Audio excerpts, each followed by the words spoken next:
নমস্কাৰ ৰাইজ, এইকেইটা ভিডিঅ' ক্লিপ আমি সকলোৱে প্ৰায় দেখিছোঁ আৰু শুনিছোঁ। জুবিন দা লাইফ জেকেট নোহোৱাকৈ সাঁতুৰি আছে আৰু এজনে লগত যাবৰ বাবে বাৰে বাৰে কৈ আছিল। বহুতেই কৈছে যে জুবিন দাই লাইফ জেকেট নিপিন্ধাকৈ সাঁতুৰি আছিল, কিন্তু মানুহজন অসুস্থ আৰু মনৰ হেঁপাহত সাঁতুৰিছিল যদিও বহুত ভাগৰুৱা আছিল। লগত 14-15জন লোক থকা স্বত্বেও কিয় বচাব নোৱাৰিলে তেওঁক?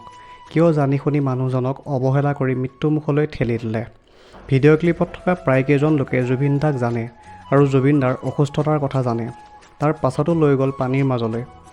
আৰু এই মেনেজাৰ সিদ্ধাৰ্থ শৰ্মা, যাক বাৰে বাৰে লগত যাবৰ কোৱাৰ পাছতো তেখেত নিজেও নগ'ল আৰু বেলেগ কেইজনকো যাবৰ বাবে আগবঢ়াই নিদিলে।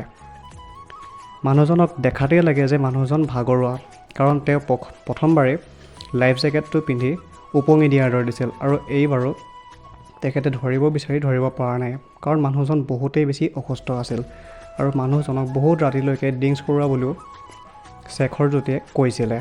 তাৰপিছত মানুহজনক প্ৰয়োজন আছিল কিহৰ? ৰেষ্টৰ নে আকৌ এবাৰ পানীৰ মাজলৈ নমাই দিয়াৰ?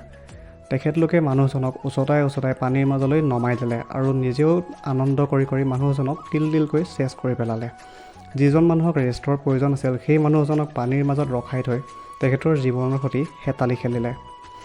বৰ্তমান জুবিন দাৰ অন্ত্যেষ্টিক্ৰিয়া সম্পন্ন হৈছে আৰু এতিয়া চৰকাৰ তথা ৰাইজলৈ এটাই অনুৰোধ যে জুবিন দাৰ মৃত্যুৰ ৰহস্যৰ উচিত তদন্ত হ'ব লাগে আৰু দোষীক সোনকালে শাস্তি প্ৰদান কৰি জুবিন দাক ন্যায় দিয়াব লাগে। গ্ৰেপ্তাৰী আমাৰ দাবী নহয় আৰু গ্ৰেপ্তাৰী শাস্তি নহয়, আমাক উচিত তদন্ত আৰু প্ৰকৃততে সেইদিনাখন কি হৈছিলে, ইমানকেইজন মানুহ থকাৰ পাছতো জুবিন দা কেনেকৈ আমাৰ মাজৰ পৰা গুচি যাব পালে, সেই কথাৰ স্পষ্টীকৰণ লাগে। আৰু ভিডিঅ'সমূহত জুবিন দাই নিজেই পানীৰ মাজলৈ যাম বুলি কোৱা আমি দেখা নাই। তেখেতক লাইফ জেকেটটো যাচা আমি দেখা পাইছোঁ, তেখেতে নালাগে বুলি কৈছে সেইটো সঁচা, কিন্তু তেখেত যে নিজেই যাম বুলি কৈছিল পানীৰ মাজলৈ সেই কথাটোৰ স্পষ্টীকৰণ আমাক লাগে, কাৰণ তাত বহুকেইজন লোক আছিলে। তেখেতলোকক যদি ভালদৰে সোধপোছ কৰে তেতিয়াহ'লে নিশ্চয় কথাটো ওলাই পৰিব। আৰু মেনেজাৰ সিদ্ধাৰ্থ শৰ্মাক সোনকালে ৰাইজৰ মাজত গতাই দিয়াটো আমি বিচাৰোঁ, কাৰণ তেখেতেই প্ৰকৃত ৰহস্যবিলাক জানে আৰু মই ভাবোঁ তেখেতক ধৰিলেই সকলোবিলাক কথা ওলাই যাব। আপোনালোকৰ মতামতসমূহ কমেণ্টৰ যোগেদি জনাব। জয় জুবিন দা, জয় অসম।